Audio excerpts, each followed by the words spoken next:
ఓం నమో వెంకటేశాయ. విమలకమలనేత్రం విస్ఫురన్నీలగాత్రం తపనకుల పవిత్రం దాన విద్వాంసమిత్రం భువనకుల చరిత్రం భూమిపుత్రీకళత్రం అమితగుణ సముద్రం రామచంద్రం నమామి. ఆశ్రిత జన రక్షకుడు అవాప్త సమస్త కాముడు అయినటువంటి శ్రీరామచంద్రునికి నమస్కరిస్తూ తదభిన్న స్వరూపుడైనటువంటి ఆ శ్రీనివాసుని యొక్క దివ్య అనుగ్రహ విశేషం చేత సమస్త మానవాళికి ధర్మ తత్పరతను సకల కార్యసిద్ధిని చేకూర్చాలన్నటువంటి సంకల్పంతో తిరుమల తిరుపతి దేవస్థానం వారు నిర్వహిస్తున్నటువంటి శ్రీమద్ రామాయణం అయోధ్యాకాండ ప్రవచన పారాయణ కార్యక్రమంలో నేటికి మనం 163 రోజులకు ప్రవేశించాం.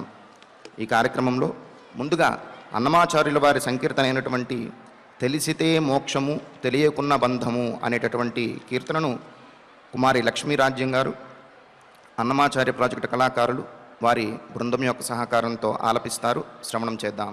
ఓం నమో వెంకటేశాయ.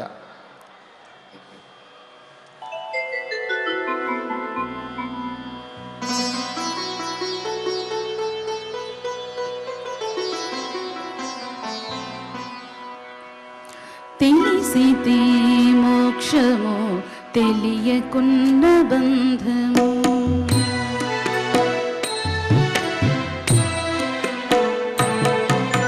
తెలిసితే మోక్షము తెలియకున్న బంధము కలవాటిది బతుకు ఘనునికి తెలిసితే మోక్షము తెలియకున్న బంధము కలవాటిది బతుకు ఘనునికి తెలిసితే మోక్షము తెలియకున్న బంధము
మోక్షము తెలియకున్న బంధము కలవాటిది బతుకు ఘనునికి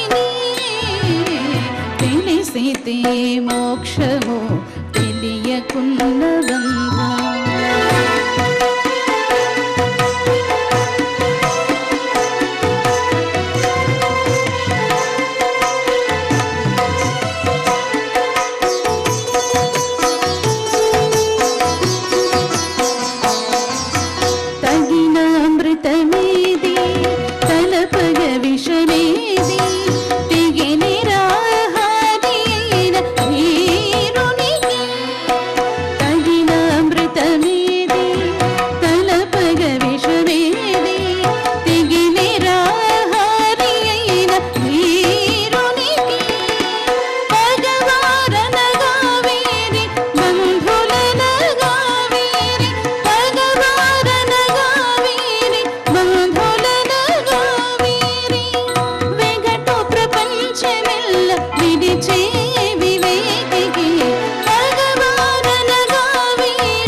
మోక్షము తెలియకున్న బంధము కలవాటిది బతుకు ఘనునికి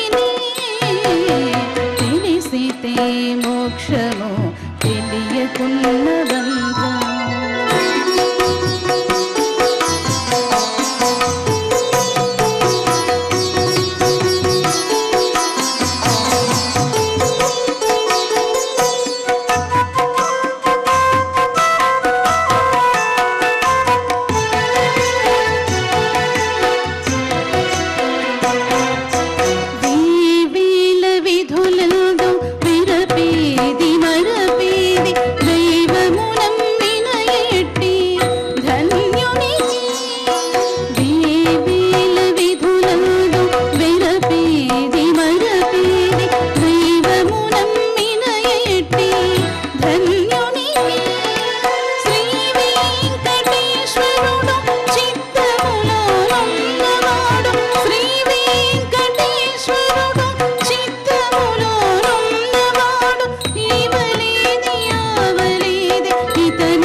మోక్షము తెలియకున్న బంధము కలవాటిది బతుకు ఘనునికి తెలిసితే మోక్షము తెలియకున్న బంధము కలవాటిది బతుకు ఘనునికి తెలిసితే మోక్షము తెలియకున్న బంధము తెలిసితే మోక్షము తెలియకున్న బంధము.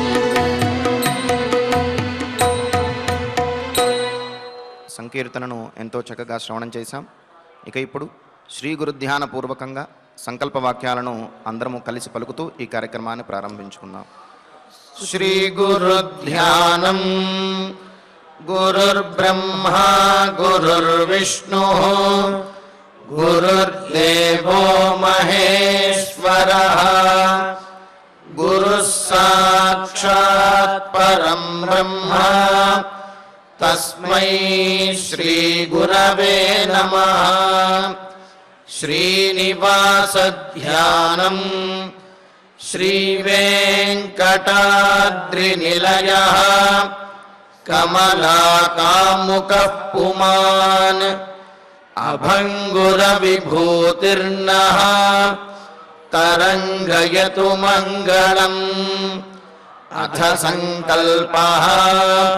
శ్రీమదాదివరాహక్షేత్రే విరాజమానస్య శ్రీ పద్మావతీ జానేః అఖిలాండకోటి బ్రహ్మాండ నాయకస్య శ్రీరామచంద్ర రూపాంతరస్య భగవతః శ్రీ వెంకటేశ్వర స్వామినః సన్నిధౌ హనుమత్ సీతా లక్ష్మణ భరత శత్రుఘ్న పరివార సమేత శ్రీరామచంద్ర పరబ్రహ్మణః పరిపూర్ణానుగ్రహేణ అస్మిన్ భువనే సమస్తాధివ్యాధీనాం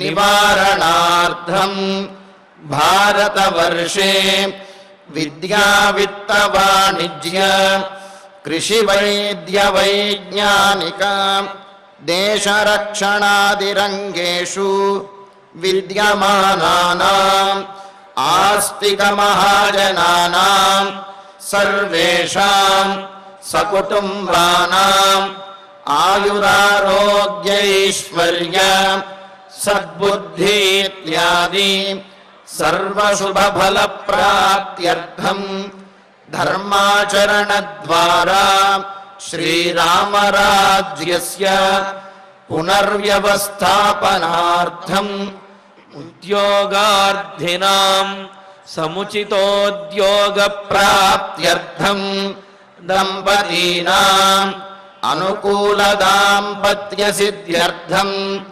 సంతానస్య పితృవాక్య పరిపాలనానుకూల బుద్ధి ప్రచోదనార్థం సకల కార్య సిద్ధ్యర్థం గో సంరక్షణార్థం చ శ్రీమద్వాల్మీకి రామాయణే అయోధ్యాకాండే యథాశక్తి శ్లోక వ్యాఖ్యాన పురస్సరం 15 సర్గ శ్లోక పారాయణం తథా శ్రీధన్వంతరి మంత్ర పారాయణం చ అన్యోన్య సాహాయ్యేన ఆచార్య ముఖేన కరిష్యామహే.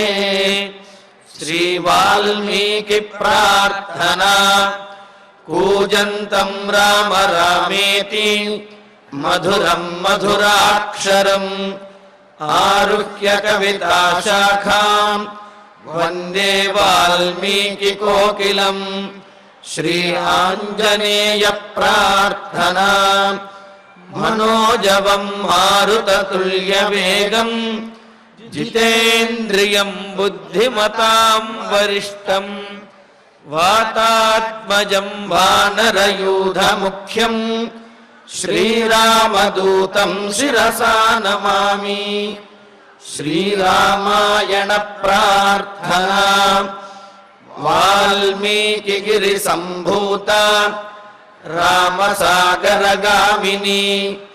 పునాతి భువనం పుణ్య రామాయణ మహానది శ్రీరామ ప్రార్థనా అయోధ్యాఖ్యేతు గుర్వర్ధే త్యక్వా రాజ్యం గిరౌ వసన్ పాదుకే భరతాయాదాత్ సరామ శరణం మమ. శ్రీరామచంద్ర పరబ్రహ్మణే నమః. అథ శ్రీమద్ రామాయణే ఆది కావ్యే అయోధ్యాకాండే పంచదశ సర్గః. శ్రీమన్నారాయణ చరణౌ శరణం ప్రపద్యే. శ్రీమతే నారాయణాయ నమః. శ్రీరామాయ నమః. ఉపస్థితై సమాకీర్ణం జనైరంజలికారిభిః ఉపాదాయ సమాక్రాంతైః తథా జానపదైర్జనైః. దశరథుల వారి యొక్క ఆజ్ఞతోటి రాముని యొక్క భవంతికి బయలుదేరారు సుమంత్రుల వారు. వారి యొక్క ఆలోచన ఒకటే, దశరథ మహారాజు రాముణ్ణి తీసుకురమ్మన్నాడు అంటే పట్టాభిషేకం చెయ్యటం కోసమే అని. మరి ఆనందంగా దశరథుల వారి దగ్గర నుంచి వస్తున్నటువంటి సుమంత్రుణ్ణి చూసినటువంటి ఈ రాజులు, మిగతా వీరందరూ కూడా, పౌరులు అందరూ కూడా వారి ఆలోచన కూడా అదే. ఎందుకు అంటే సుమంత్రుల వారు ఆనందంగా వస్తున్నారు అంటే ఇంకా రామాభిషేకం ప్రారంభమైనట్లే అని వాళ్ళందరూ కూడా ఆనందిస్తూ ఉన్నారు. మరి అల్లంత దూరంలో రాముని యొక్క భవంతి కనిపించింది.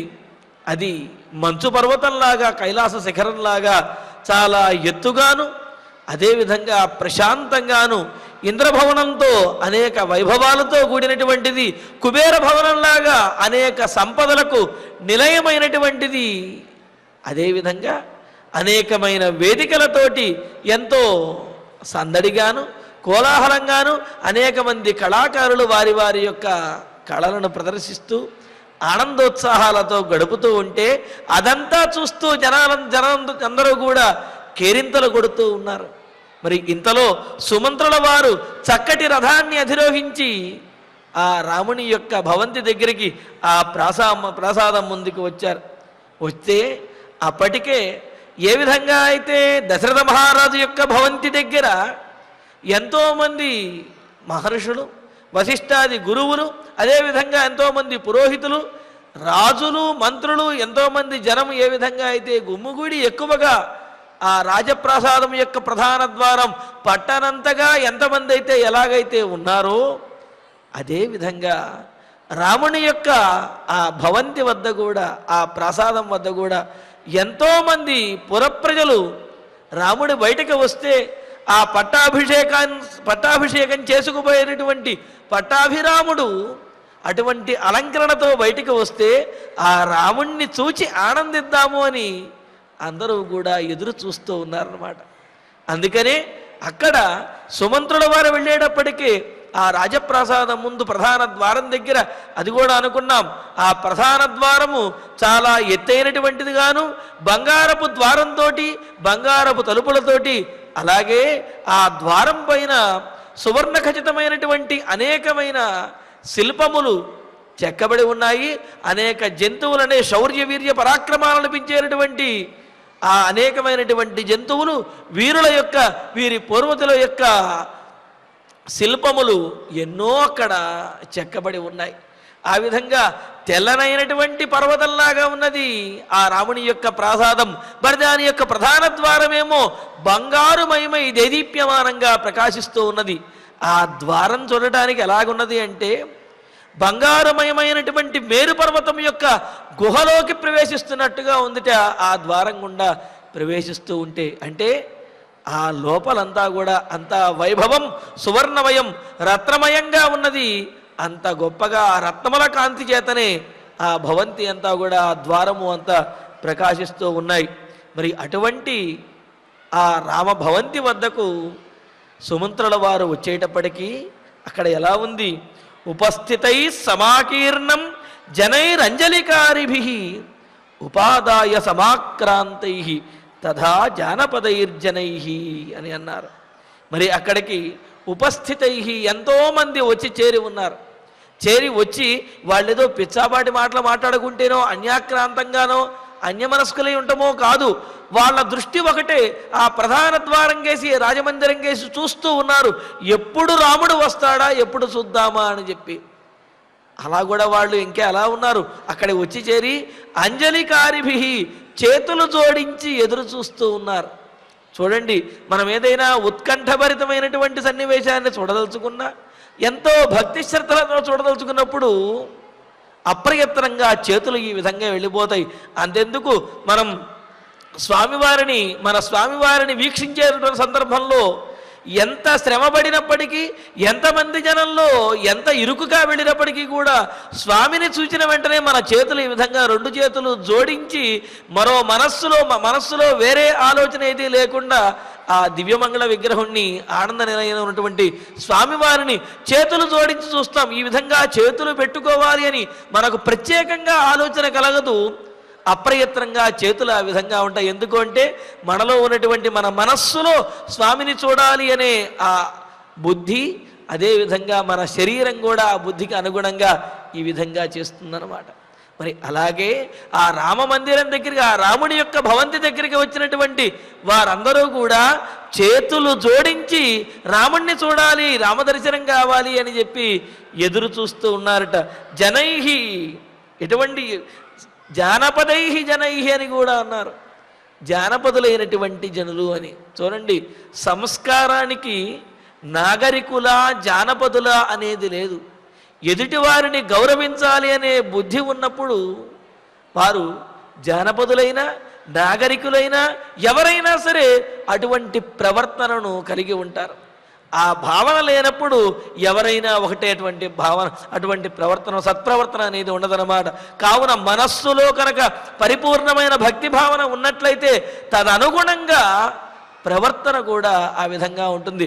అందుకనే ఏమంటున్నారు, జానపదై, జానపదులైనటువంటి అంటే గ్రామముల నుండి వచ్చినటువంటి వారు కూడా ఎంతో సంస్కారంగా చాలా చాలా వినయంతో చేతులు జోడించి రామదర్శనం కోసం వాళ్ళందరూ కూడా ఇంకా ఎలా ఉన్నారు, వాళ్ళు ఉపాదాయ అనేకమైనటువంటి బహుమతులను వారి వారి శక్తి కొలది వారు అనేకమైనటువంటి బహుమతులను తీసుకుని సిద్ధంగా ఉన్నారట. అయితే రాముడిలో ఉన్న విశేషం ఏమిటి అంటే, వాళ్ళ బహుమతులు తీసుకువచ్చారు అంటే రాముడి గుణం మీద వాళ్లకు ఉన్నటువంటి నమ్మకం అటువంటిది. అయ్యో, సామాన్యమైనటువంటి మనము ఇంత చిన్న బహుమతి ఇస్తే రాజాధిరాజు అయినటువంటి రామచంద్రమూర్తి గ్రహిస్తాడా అనే సందేహం ఎవరిలోనూ లేదు.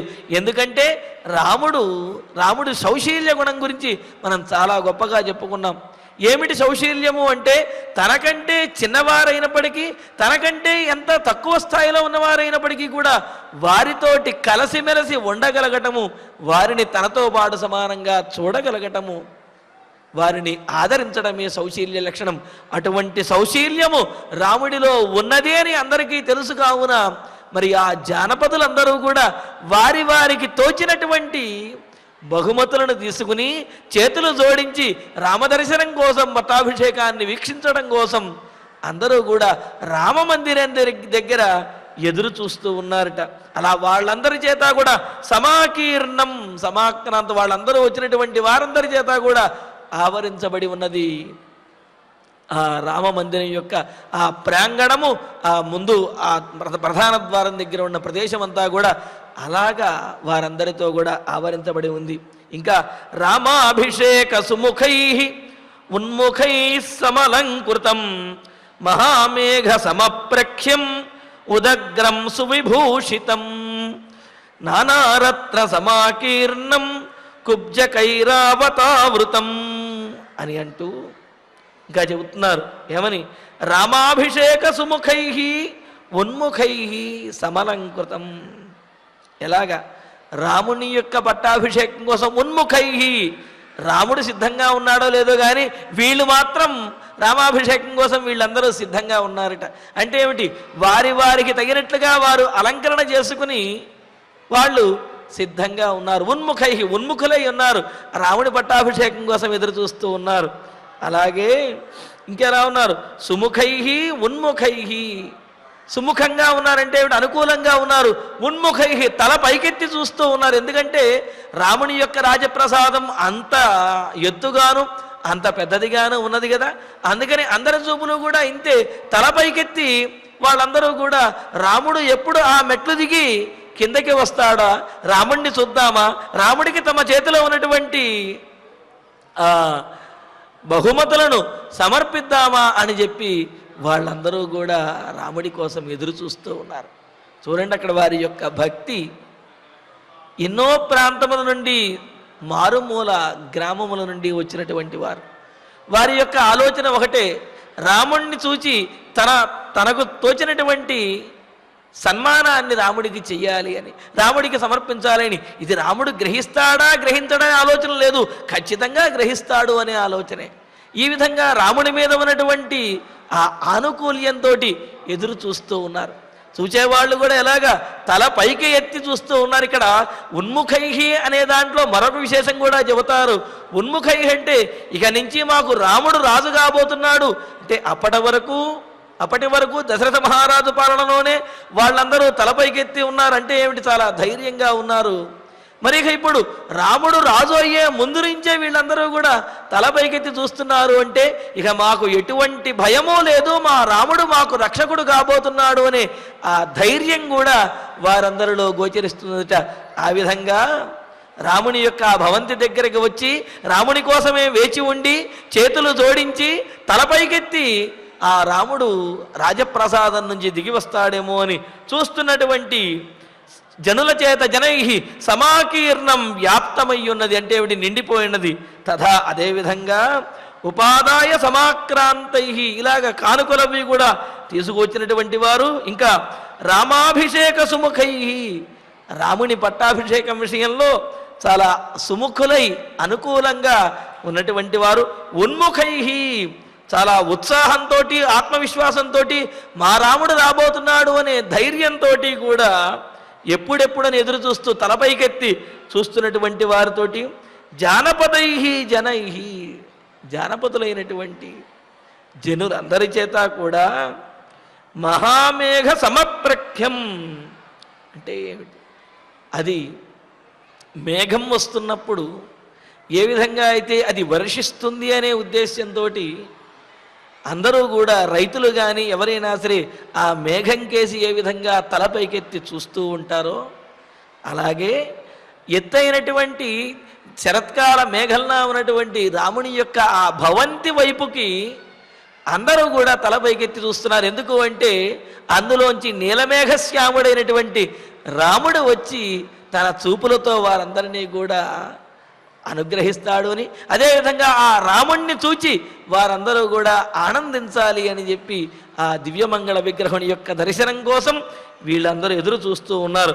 అందుకనే మహామేఘ సమప్రఖ్యం, గొప్ప మేఘంలాగా ప్రకాశిస్తూ ఉన్నటువంటి, ఉదగ్రం చాలా ఎత్తుగా ఉన్నటువంటి, సువిభూషితం, ఇంకా భవంతి ఎలా ఉంది, ఎత్తుగాను అలాగే సువిభూషితం, బాగా అలంకరించబడి ఉన్నది. అలంకరించబడి ఉండి నానా ఇంకా కుబ్జ కైరాతకావృతం, అనేక రత్నముల చేత అలంకరించబడి ఉండటమే కాదు అక్కడ అనేక మంది సేవకులు ఉన్నారట. ఆ సేవకులు ఎలా ఉన్నారట అంటే ఇక్కడ చూడండి, రాజ్యంలో ఉన్నటువంటి వారిలో కొంతమందిని కొన్ని కార్యాలకు వినియోగిస్తూ ఉంటారు. ఇప్పటికీ ఆ వ్యవస్థ ఉన్నది.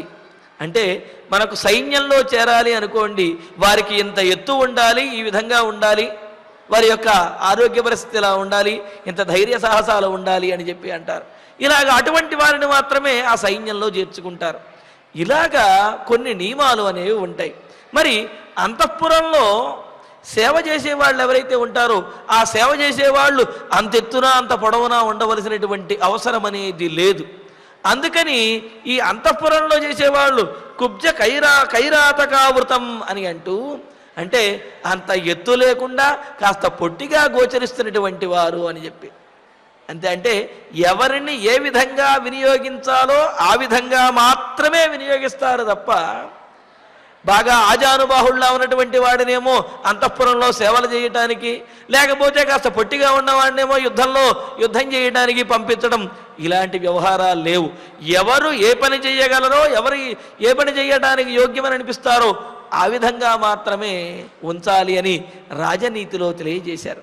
కావున అందుకనే ఇక్కడ చూడండి, ఆ రాముని యొక్క భవంతిలో సేవ చేసేవారందరూ కూడా కుబ్జ కైరావతావృతం, చక్కగా పొట్టిగా ఉన్నటువంటి వారు. అలాగే కైరావత శబ్దానికి కిరాత శబ్దానికి బలిష్ఠులు అనే అర్థం కూడా చెప్పారు.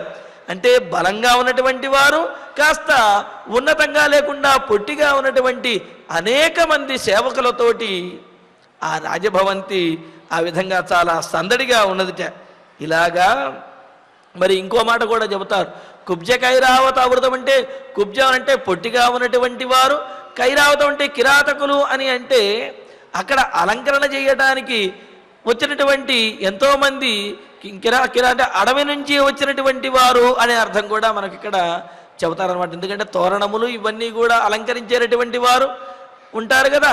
మరి కావున ఆ ఔషధములు తోరణములు ఇవన్నీ కూడా అక్కడ లేపనములు చేస్తూ అలంకరిస్తూ ఉండేటటువంటి కిరాతకులు కూడా, అంటే అడవి నుంచి వచ్చినటువంటి వారు కూడా ఉన్నారు అనేది మరో అర్థం కూడా చెబుతారు. సరే, ఏది ఏమైనప్పటికీ కుబ్జహ పొట్టివారైనటువంటి బలిష్ఠులైనటువంటి ఎంతోమంది సేవకులు అక్కడ సందడి చేస్తూ ఆ రామభవంతిని అలంకరించారు. వారందరూ కూడా ఎంతో హడావిడిగా తిరుగుతూ ఉన్నారు అక్కడ. ఎందుకంటే రామ పట్టాభిషేకం సమీపిస్తున్నది కావున మరి దానికి తగినటువంటి ఏర్పాట్లను చేస్తూ ఉన్నటువంటి వారందరితో చాలా సందడిగా ఉన్నటువంటి రామవేష్మ సుమంత్ర దదర్శ, రాముని యొక్క ఆ భవంతిని సుమంత్రుల వారు చూశారు. నానారత్న సమాకీర్ణం కుబ్జ కైరావతావృతం అని చెబుతూ అనేక రత్నములతోటి అనేక మంది సేవకులతోటి కూడా ఆవృతమై ఎంతో సందడిగా దేదీప్యమానంగా ప్రకాశిస్తూ కోలాహలంగా ఉన్నటువంటి ఆ రాముని యొక్క ఆనందోత్సాహాలతో ఉన్న రాముని యొక్క భవంతిని సుమంత్రుల వారు దూరం నుంచే చూచి వీరిలో మరింత ఆనందం కలిగింది. ఆనందం కలిగేటప్పటికీ మరి ఆ గృహం దగ్గరికి, ప్రధాన ద్వారం దగ్గరికి వచ్చేస్తూ ఉన్నాడు. సవాజిరథయుక్తేన రథేన సవాజియుక్తేన రథేన సారథి నిరాకులం రాజకులం విలోకయన్ వరూధిన రామగృహాభిపాతిన పురస్య సర్వస్య మనాంసి రంజయన్ అంటూ రంజయత్, ఇలాగా సుమంత్రుల వారు ఎలా ప్రవేశిస్తున్నారనే విషయాన్ని చెబుతూ సవాజియుక్తేన రథేన అని మొదలుపెట్టారు. అక్కడ సహా సారథి, ఆ సుమంత్రుల వారు సారథి అయినటువంటి ఆ సుమంత్రుడు రామగృహ అభిపాతిన, రాముని యొక్క భవంతికి ఎదురుగా రాముని గృహాన్ని సమీపించి అభిముఖంగా వెళుతున్నటువంటి, ఇంకెలాగా వరూధిన రథేన, వరూధిన వరూధము చేత ఆవరించబడినటువంటి రథము అన్నారు. ఏమిటి వరూధము అని అంటే రథము ఉంటుంది కదా, ఆ రథము మీద పైకప్పు అనేది ఉంటుంది. ఈ పైకప్పు రెండు రకాలుగా ఉపయోగపడుతుంది అన్నారు. ఎలాగా అంటే ఒకటి ఆతపములు ఎండా మొదలైనటువంటి వాటి నుండి ఆ రథికుణ్ణి కాపాడటం అనేది ఒక లక్ష్యమైతే, మరి ఒకటి ఇతరులు ప్రయోగించినటువంటి అస్త్రశస్త్రాలు ఏవైతే ఉంటాయో అవి ఈ రాజు మీద పడకుండా ఉండడానికి కూడా ఉపయోగపడుతుంది. అదేమిటండి, ఇతరులు ఎదురు నుంచి ప్రయోగిస్తారు కదా, ఎదురు నుంచి ప్రయోగిస్తే పైన ఉన్నటువంటి కప్పు ఎలా కాపాడుతుంది అంటే దూరం నుంచి ప్రయోగించేటటువంటి అస్త్రశస్త్రములు అవి పైనుంచి కిందకి వర్షంలాగా బాణవర్షంలాగా పడుతూ ఉంటాయి కదా. మనం కూడా చలనచిత్రాల్లో చూస్తూ ఉంటాం. వాళ్ళు అలా పైకి ప్రయోగిస్తే అవి కిందకి వచ్చి పడుతూ ఉంటాయి. అలా పడుతున్నటువంటి ఆ అస్త్రశస్త్రాలను రథికుడు మీద పడకుండా కాపాడటానికి పులితోలు మొదలైనటువంటి చర్మాలతోటి, అలాగే కొన్ని చర్మాలతోటి మందంగా ఉండే గజ చర్మము, పులి చర్మము ఇటువంటి వాటితోటి రక్షణగా వాటిని ఏర్పాటు చేస్తారట. ఆ విధంగా అంటే ఏమిటి, ఆ బాణప్రయోగముల నుండి ఆ ఆయుధముల నుండి కాపాడేది, అదేవిధంగా ఎండ తగలకుండా కాపాడేది అయినటువంటి దాన్ని వరూధము అని అంటారు. చూడండి, విశేషమైనటువంటి పేరు. అటువంటి వరూధము కలిగినటువంటి దాన్ని వరూధి అని అంటారు. అలాంటి చక్కటి కప్పు కలిగినటువంటి ఆవరణం కలిగినటువంటి రథేన రథముతోటి నరాకులం. నిరాకులం అనే పాఠం కూడా మనకు కనిపిస్తున్నది. నిరాకులము అంటే చాలా కోలాహలముగా ఉన్నది అని అర్థం. నరాకులము అంటే జనమందరితోటి కూడా కూడి కోలాహలంగా ఉన్నదని రెండు అర్థాలు తీసుకోవచ్చు అన్నమాట. నరాకులం బాగా ప్రజలందరి చేత వ్యాప్తమై ఎంతో కోలాహలంగా ఉన్నటువంటి రాజకులం. మరి వీరందరితో పాటుగా మరొక పక్క కొంతమంది రాజులు ఈ రామభవంతి దగ్గర కూడా ఎదురు చూస్తూ ఉన్నారు. అలాగా ఉన్నటువంటి రాజకులం ఆ రాజభవంతిని విలోకయన్ చూస్తూ, అంటే అక్కడ ఎక్కడ చూచినా ఆనందకరమైనటువంటి దృశ్యములే, ఎక్కడ చూచినా సరే చూపు తిప్పుకోలేనంత అంతటి అలంకరణే కనిపిస్తూ ఉన్నది. మరి ఇదంతా కూడా చూసుకుంటూ చక్కటి రథముతోటి, ఆ రథం మీద కప్పు కూడా ఉన్నది అని వర్ణిస్తున్నాడు. అటువంటి చక్కటి ఆవరణ కలిగినటువంటి మంచి రథముతోటి, ఇంకెలాంటిది, సవాజియుక్తేనా, తెల్లనైనటువంటి గుర్రములు కట్టినటువంటి రథముతో ఈయన సుమంత్రుల వారు ఆ రాముని యొక్క భవంతిలోకి ప్రవేశిస్తూ ఉన్నాడు. అందుకని అలాంటి విలోకయన్ చూస్తూ సర్వస్య పురస్య మనాంసి రంజయత్ అన్నారు. ఆ పురంలో ఉన్నటువంటి అందరి మనస్సులని కూడా ఆనందపరిచాడు అని అన్నారు. ఈ విధంగా సుమంత్రుల వారు దశరథుని యొక్క భవంతి నుంచి రాముడి యొక్క భవంతికి సమీపించి చక్కటి రథములోను, అంటే పట్టాభిషేకోపయుక్తమైనటువంటి చక్కటి రథము, ఆవరణ కలిగినటువంటి రథం, 4 గుర్రాలు కలిగినటువంటి రథం, తెల్లనైనటువంటి గుర్రాలు కట్టినటువంటి రథం, ఆ రథంలో మరి సుమంత్రుల వారు రాముని యొక్క భవంతి దగ్గరకు వస్తూ ఉన్నారు. ఆయన వీరందరినీ చూస్తూ రాముని యొక్క భవంతి యొక్క అలంకరణలను, అక్కడ ఉన్నటువంటి సేవకులను, ప్రజలు, రాజులు, వీరందరి యొక్క ఆనందాన్ని చూస్తూ ఆయన ఎంతో ఆనందిస్తున్నారు. అయితే మరో విశేషం ఏమిటంటే అక్కడ ఉన్నటువంటి ప్రతి ఒక్కరూ కూడా ఈ సుమంత్రుల వారిని చూచి ఆనందిస్తున్నారట. అదేంటండి, సుమంత్రుల వారిని చూసి ఆనందించవలసిన అవసరం ఏమిటి అంటే, సుమంత్రుడు ఆ రథంలో బయలుదేరి రాముడి దగ్గరికి వచ్చాడు అంటే రాముణ్ణి ఆ రథంలో ఎక్కించుకుని తీసుకువెళ్ళి పట్టాభిషేకం జరిపించడం కోసమే. అంటే ఇక సుమంత్రుల వారు కనిపించారు అంటే పట్టాభిషేకం ప్రారంభమైనట్లే అని తెలుస్తున్నది. అంతే కదా, ఏదైనా ఒక ఘనకార్యం, ముఖ్యమైనటువంటి కార్యం కోసం ఎంతోమంది ఎదురు చూస్తూ ఉన్నప్పుడు ఆ కార్యాన్ని నిర్వర్తించడంలో ప్రధానమైనటువంటి వారు ఎవరైతే ఉంటారో, ముఖ్యమైనటువంటి వారు గనక మనకు కనిపించారు అంటే, ఓహో ఈయన కనిపించాడు కాబట్టి ఈ పని ప్రారంభమైనట్లే అని చెప్పి మిగతా వారందరినీ కూడా సందడి చేస్తాం. అదిగోరా వాళ్ళు కనిపించారు కావున కార్యం ప్రారంభమైంది అని చెప్పి. అలాగా మరి దశరథునికి ఆంతరంగికుడు, మంత్రి, అదేవిధంగా ఆత్మీయుడు, సారథి అయినటువంటి సుమంత్రుడు రథాన్ని తీసుకుని రాముని యొక్క భవంతి దగ్గరకు వచ్చాడు అంటే ఇంకా రామ పట్టాభిషేకం ప్రారంభమైనట్లే అని చెప్పి ఈ జనులందరూ కూడా సుమంత్రుల వారిని చూచి ఎంతో ఆనందిస్తున్నారట.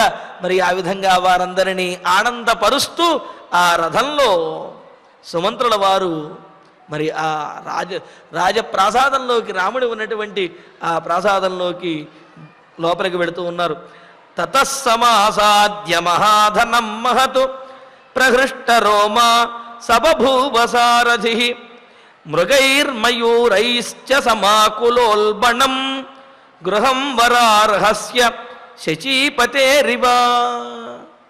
ఆ తరువాత వీరందరిని చూసి సుమంత్రుల వారికి ఆనందానికి అవధులు లేవు. సుమంత్రుల వారిని చూసేటప్పటికి వీరందరి యొక్క ఆనందానికి అవధులు లేవు. మరి ఆ తరువాత సారథి అయినటువంటి ఆ సుమంత్రుడు మహాధనం, గొప్ప ధనము కలిగినటువంటిది. అంటే ఏంటి, సంపదలతోటి తులతూగుతున్నటువంటిది. అంటే సంపదలు అంటే కేవలము ఈ ధనరాశులు, బంగారమే అని కాదు, మరొక అలంకరణ కూడా చెబుతున్నాడు. మహత్తు చాలా గొప్పదిగా గోచరిస్తున్నటువంటిది. అంటే ఆ ద్వారం అంత గొప్పగా ఉన్నది, ఆ ప్రాకారం అంత గొప్పగా ఉన్నదన్నమాట. ఇంకా మృగై అలాగే మయూరైశ్చ సమాకులోల్బణం, మృగై, జింకలు వీటన్నిటి చేత, అంటే వీటన్నిటి చేత అలంకరించబడింది. బంగారుమయమైనటువంటి జింకలు, బంగారుమయమైనటువంటి నెమళ్ళు, వీటన్నిటి చేత కూడా అలంకరించబడి ఉన్నది ఆ ప్రాంతం అంతా కూడా. అందుకనే చెబుతున్నారు. అంటే ఏమిటి, సహజంగానే ఏ ప్రాంతము దేవాలయం నిర్మించడానికి కానివ్వండి, దైవపరమైనటువంటి శక్తికి అనుకూలంగా ఉంటుంది అంటే కురంగములు అంటారు. అంటే జింకలు, అదేవిధంగా ధేనువులు, ఆవులు తిరిగాడేటువంటి ప్రదేశము, నెమళ్ళు మొదలైనటువంటి సాత్వికమైనటువంటివి తిరిగాడే ప్రదేశం ఏదైతే ఉందో ఆ ప్రదేశం చాలా పవిత్రమైనది, అక్కడ సానుకూలమైనటువంటి శక్తి ఉంటుంది అని అంటారు. అందుకనే అలంకరణలో కూడా ఈ విధంగా జింకలు అలాగే ఈ నెమళ్లతోటి అలంకరించబడి ఉన్నటువంటి చాలా దేదీప్యమానంగా ప్రకాశిస్తున్నటువంటి సమాకులోల్బణం, అలాగే అనేక మంది జనము చేత వ్యాకులమైనటువంటి అంత జనాలతో నిండి ఉన్నప్పటికీ చాలా అందంగా గోచరిస్తూ ఉన్నది, చాలా సందడిగా ఉన్నది.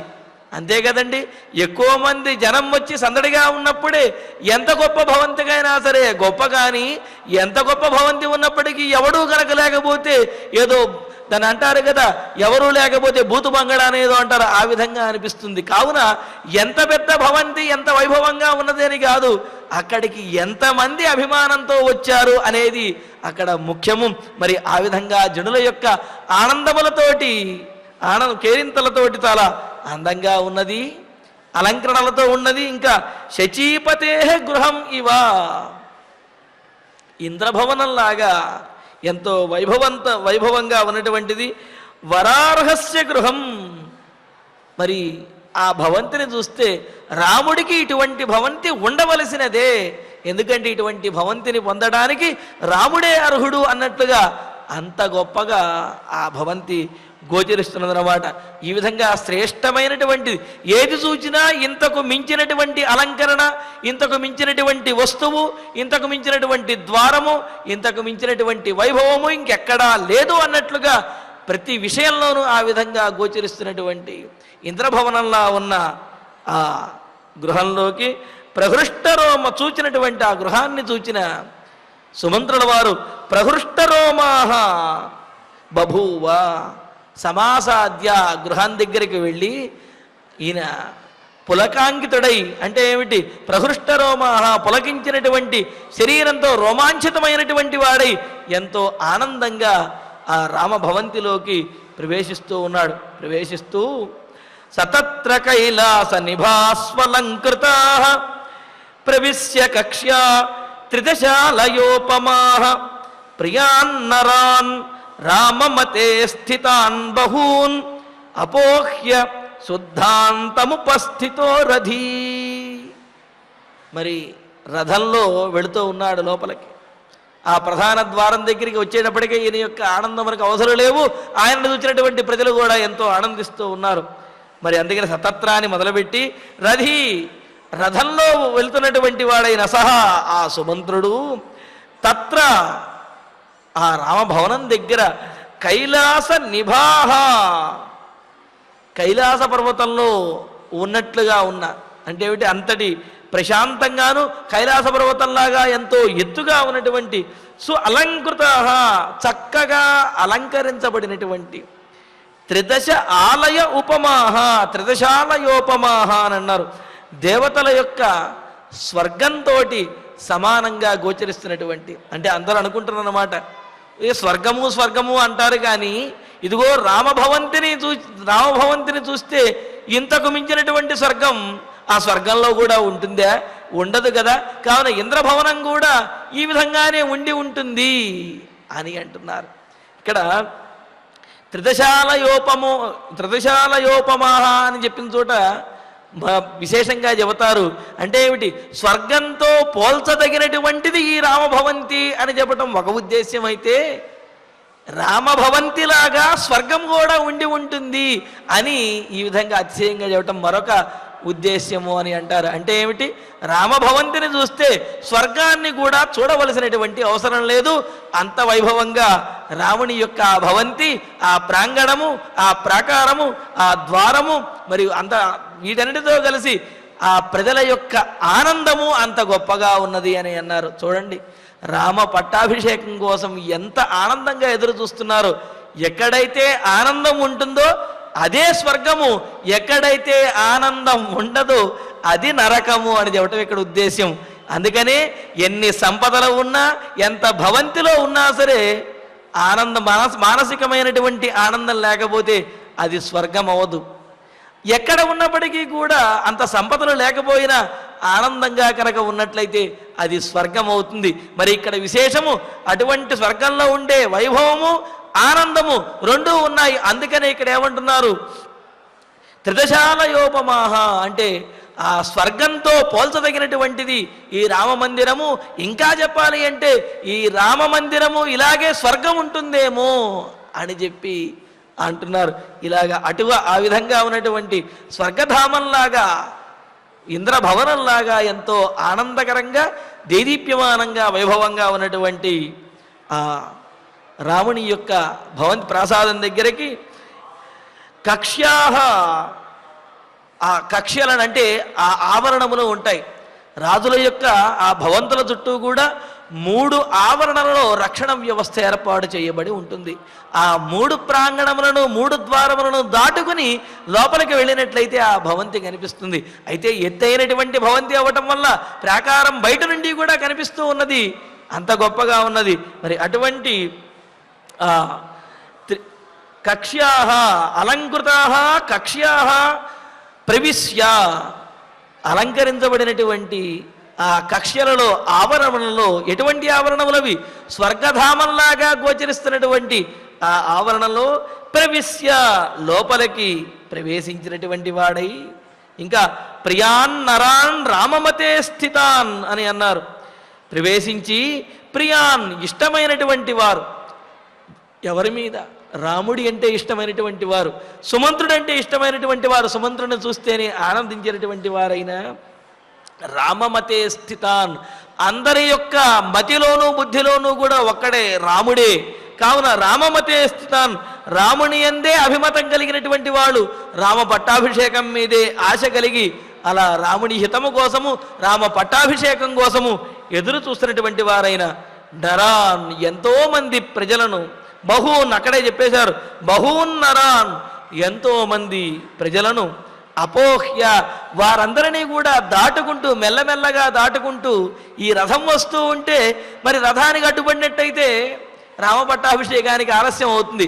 అందుకని ఎంత కిక్కిరిసి ఉన్నప్పటికీ కూడా ఆ సుమంత్రుల వారు రథంలో వస్తుంటే వాళ్ళందరూ తప్పుకుంటూ ఉన్నారు, రథం వెళ్ళంగానే మళ్ళీ కలిసిపోతూ ఉన్నారు. ఈ విధంగా ఆనందోత్సాహాలతోటి స్వర్గధామంలో ఉన్నటువంటి ఆ ఆవరణంలోకి సుమంత్రుల వారు రథంలోనే వారందరినీ దాటుకుంటూ శుద్ధాంతం, పరమాత్మ ఉన్నటువంటి ఆ రాముని యొక్క, అంటే రాముడే పరమాత్మ కదా, ఆ రాముని యొక్క భవంతి దగ్గరికి ఉపస్థిత చేరుకున్నాడు అని. అదేంటండి, దశరథుని యొక్క భవనం దగ్గర నుంచి రాముడి యొక్క భవనం దగ్గరికి చేరుకున్నాడు అని చెప్పడానికి ఎన్ని శ్లోకములు చెప్పవలసిన అవసరం ఏమిటి అంటే, సాధారణంగా కనుక ఆ మార్గములు ఖాళీగా ఉన్నట్లయితే సుమంత్రుల వారు వాయువేగంతో వచ్చేసి వెంటనే రాముడిని ఎక్కించేసుకుని వెళ్ళిపోయేవాళ్ళు. కానీ రామ పట్టాభిషేక వేడుకలు ఆ రాజవీధులలో జరుగుతూ ఉన్నాయి. ఎక్కడ చూసినా సరే ఆగి చూడాలి అన్నంత అలంకరణలు గోచరిస్తున్నాయి. ఎక్కడ చూసినా జనములు జనసముద్రంలాగా ఉన్నది. వారిని మెల్లమెల్లగా దాటుకుని వెళ్ళాలి, వారి యొక్క ఆనందాన్ని చూడాలి. వారు సుమంత్రుల వారిని చూసి కూడా ఆనందిస్తూ ఉన్నారు. మరి ఇంత జనముతో కూడినటువంటి మార్గంలో దశరథుని యొక్క ఆ రాజాంతఃపురం నుంచి రాముడి భవంతి వరకు రావడానికి మరి ఎన్నో విశేషాలు ఉన్నాయి కదా.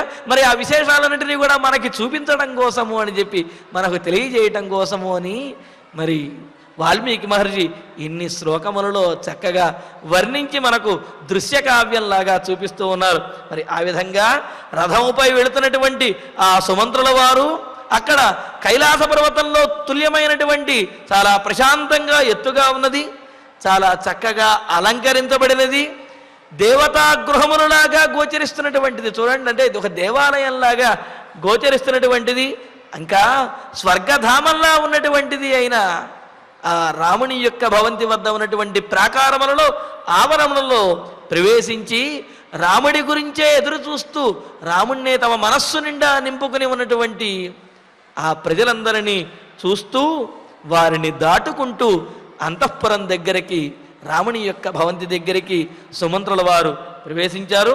మరి ఆ తరువాత సతత్ర శుశ్రావచ హర్షయుక్తా రామాభిషేకార్థకృత జనానాం నరేంద్రసూనోరభిమంగళార్థ సర్వస్య లోకస్య గిరః ప్రహృష్టా. మరి అక్కడికి వెళ్ళిన తర్వాత రాజాంతఃపురం దగ్గర సతత్ర అని మొదలుపెట్టి సహా ఆ సుమంత్రుడు జనానాం హర్షయుక్త, జనానాం జనుల యొక్క, అక్కడికి వచ్చినటువంటి ప్రతి నరుని యొక్క, మానవుని యొక్క, జనుల యొక్క హర్షయుక్త, ఆనందంతో కూడి ఉన్నటువంటి మాటలు. ఆ మాటల గురించి చెబుతారు. వాళ్ళ యొక్క మాటలు ఎంత గొప్పగా ఉన్నాయి అంటే పూర్తి ఆనందంతో ఉన్నటువంటి, హర్షము అంటే అంతటి గొప్ప ఆనందం అన్నమాట. ఆ విధంగా ఆనందంతో కూడినవి. అలాగే రామాభిషేకార్థకృతా, రాముని యొక్క పట్టాభిషేకం కోసం, పట్టాభిషేకం ఏ విధంగా జరుగుతుంది, ఏ విధంగా రాముడు పాలించబోతున్నాడు అనే ఈ విధమైనటువంటి సందర్భోచితమైనటువంటి మాటలతోటి గిరహ సర్వస్య లోకస్య మంగళార్థా, ఈ లోకమంతటికి కూడా కళ్యాణమును, మంగళమును, శుభమును చేకూర్చేటటువంటి మాటలతోటి. ఎవరి మాటలు? నరేంద్రసూనోహో, రాజకుమారుడైనటువంటి ఆ రామునికి అభిమంగళార్థా, మంగళమును చేకూర్చేవి అయినా. అంటే చూడండి, రాముడికి మంగళాన్ని చేకూర్చేటటువంటి మాటలను వీరందరూ మాట్లాడుతున్నాడు. ఇక్కడ ఉద్దేశ్యం ఒకటే, భగవంతునికి మనం మంగళం గనక, అంటే శుభం కలగాలి అని. అదే శుభం కలగాలి అంటే మనం భగవంతుడిని ఆశీర్వదించడం అనే ఉద్దేశ్యం కాదు, ఆయనను సేవించడం అందులో ఉన్నటువంటి ఉద్దేశ్యం. ఉదాహరణకు చెబుతారు, పెరియాళ్ళు వారులు ఒకానొక సందర్భంలో వారి కలలో పరమాత్మ శ్రీమన్నారాయణుడు కనిపిస్తే, అయ్యా నువ్వు కనిపించొద్దు, నా దృష్టి దోషం నీకు తగులుతుందేమో అని చెప్పి అతిశయించినటువంటి భక్తితోటి స్వామికి ఏమైనా దృష్టి దోషం తగులుతుందేమో అని చెప్పి ఈయన పరితపించారట. సహజంగా భగవంతుడు ప్రత్యక్షమయ్యావా, అయితే నాకు ఈ వరమివ్వు అని కోరుకుంటూ ఉంటాం.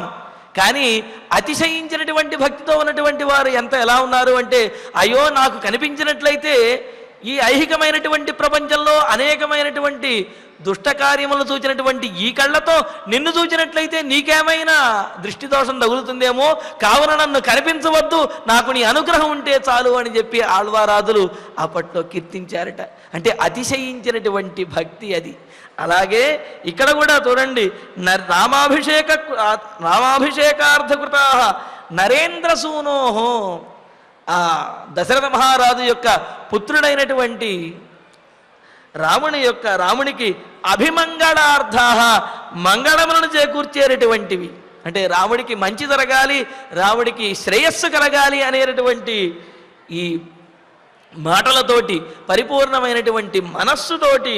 ఇంకా ఎటువంటిది అంటే, రామునికి మంగళం జరిగింది అంటే అది లోకానికి మంగళము, లోకానికి శుభము అని చెప్పి, ఏ విధంగా అయితే భగవంతునికి చేసేటటువంటి పూజ అది అందరికీ ఏ విధంగా అయితే శుభాన్ని చేకూర్చుతుందో, మరి అదే విధంగా రాముడికి మంగళం కలగాలి అనేటువంటి వాళ్ళ యొక్క తలంపు ఏదైతే ఉందో, ఆ తలంపు సర్వస్య లోకస్య, లోకమంతటికి కూడా మంగళమును చేకూర్చేటటువంటిది అయినా అలాంటి గిరహ శుభకరమైనటువంటి మాటలను వింటూ ప్రహృష్ట, ఆనందించినటువంటి వాడై, అందులోనూ ప్రహృష్ట అంటే మనం ఇంతకుముందు కూడా అనుకున్నాం, రోమాంచితమైనటువంటి ఆనందము, అప్రయత్నంగానే అంతులేనటువంటి అమితమైనటువంటి ఆనందాన్ని పొందుతూ శుశ్రావ, వారందరి యొక్క మాటలను వింటూ ఉన్నాడు.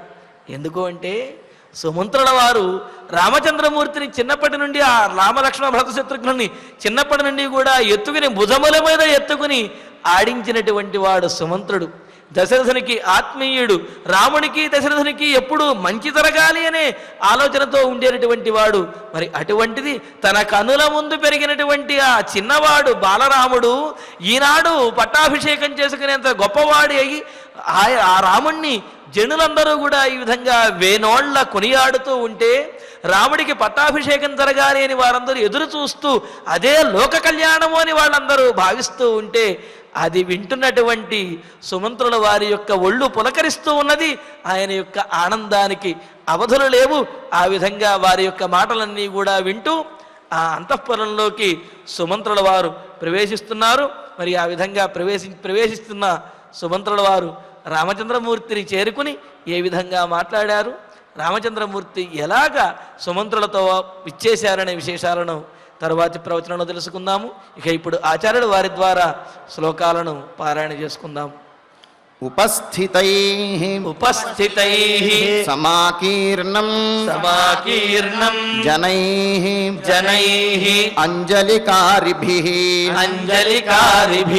ఉపాదాయ సమాక్రాంతైః తథా జానపదైర్జనైః రామాభిషేక సుముఖైః రామాభిషేక సుముఖైః ఉన్ముఖైః సమలంకృతం మహామేఘ సమప్రఖ్యం మహామేఘ సమప్రఖ్యం ఉదగ్రం సువిభూషితం నానారత్న సమాకీర్ణం నానారత్న సమాకీర్ణం కుబ్జ కైరాతకావృతం కుబ్జ కైరాతకావృతం సవాజియుక్తేన రథేన సారథిః నరాకులం రాజకులం విలోకయన్ వరూధినా రామగృహాభిపాతినా పురస్య సర్వస్య మనాంసి రంజయత్ తతః సమాసాద్య మహాధనం మహత్ ప్రహృష్టరోమా బభూవ సారథిః మృగైర్మయూరైశ్చ సమాకులోల్బణం గృహం వరార్హస్య శచీపతేరివ సతత్ర కైలాస నిభాస్వలంకృతాః ప్రవిశ్య కక్ష్యాః త్రిదశాలయోపమాః ప్రియాన్నరాన్ రామమతే స్థితాన్ బహూనపోహ్య శుద్ధాంతముపస్థితో రథీ సతత్ర శుశ్రావచ హర్షయుక్తాః రామాభిషేకార్థ కృతా జనానాం రామాభిషేకార్థ కృతా జనానాం నరేంద్రసూనోః అభిమంగళార్థాః సర్వస్య లోకస్య గిరః ప్రహృష్టాః ఇత్యార్షే శ్రీమద్ రామాయణే రామాయణే ఆదికావ్యే ఆదికావ్యే అయోధ్యాకాండే అయోధ్యాకాండే పంచదశ సర్గే పంచదశ సర్గే సప్త శ్లోకాః శ్లోకాః. ఫలశ్రుతి నుండి మంగళాంతం వరకు అందరము కలిసి పఠిద్దాం. ఫలశ్రుతి ఆయుష్యమారోగ్యకరం యశస్యం సౌభ్రాతృకం బుద్ధికరం సుఖం చ శ్రోతవ్యమేతన్నియమేన సద్భిః ఆఖ్యానమోజస్కరమృద్ధికామైః. శ్రీరామచంద్ర పరబ్రహ్మణే నమః. అథ ధన్వంతరి ధ్యానం అచ్యుతానంత గోవింద విష్ణో నారాయణామృత. రోగాన్ మే నాశయా శేషాన్ ఆశు ధన్వంతరే హరే. ఆరోగ్యం దీర్ఘమాయుష్యం బలం తేజోధియం శ్రియం స్వభక్తేభ్యోను గృహంతం వందే ధన్వంతరిం హరిం. ధన్వంతరేరిమం శ్లోకం భక్త్యా నిత్యం పఠంతి యే అనారోగ్యం న తేషాం స్యాత్ సుఖం జీవంతి తే చిరం. ఓం నమో భగవతే వాసుదేవాయ. ధన్వంతరయే అమృత కలశహస్తాయ వజ్రజలౌకహస్తాయ సర్వామయ వినాశనాయ త్రైలోక్యనాథాయ మహావిష్ణవే స్వాహా. ఓం వాసుదేవాయ విద్మహే సుధాహస్తాయ ధీమహి తన్నో ధన్వంతరిః ప్రచోదయాత్. అథ నవగ్రహ ప్రార్థనా. ఆరోగ్యం పద్మబంధుర్వితరతు నితరాం సంపదం శీతరశ్మిః. భూలాభం భూమిపుత్రః సకల గుణయుతాం వాగ్విభూతిం చ సౌమ్యః. సౌభాగ్యం దేవమంత్రీ రిపుభయశమనం భార్గవః. శౌర్యమార్కిః దీర్ఘాయుః సైంహికేయః. విపులతరయశః కేతుః ఆచంద్రతారం. అరిష్టాని ప్రణశ్యంతు దురితాని భయాని చ. శాంతిరస్తు శుభం మేస్తు గ్రహాః కుర్వంతు మంగళం. అథ క్షమా ప్రార్థనా. యదక్షరపదభ్రష్టం మాత్రాహీనం చ యద్భవేత్ తత్సర్వం క్షమ్యతాం దేవా. నారాయణ నమోస్తుతే. అథ భగవత్సమర్పణం. కాయేన వాచా మనసేంద్రియైర్వా బుద్ధ్యాత్మనా వా ప్రకృతే స్వభావాత్ కరోమి యద్యత్ సకలం పరస్మై నారాయణాయేతి సమర్పయామి. అథ మంగళం శ్రియః కాంతాయ కళ్యాణ నిధయే నిధయేర్ధినాం. శ్రీవేంకటనివాసాయ శ్రీనివాసాయ మంగళం. నా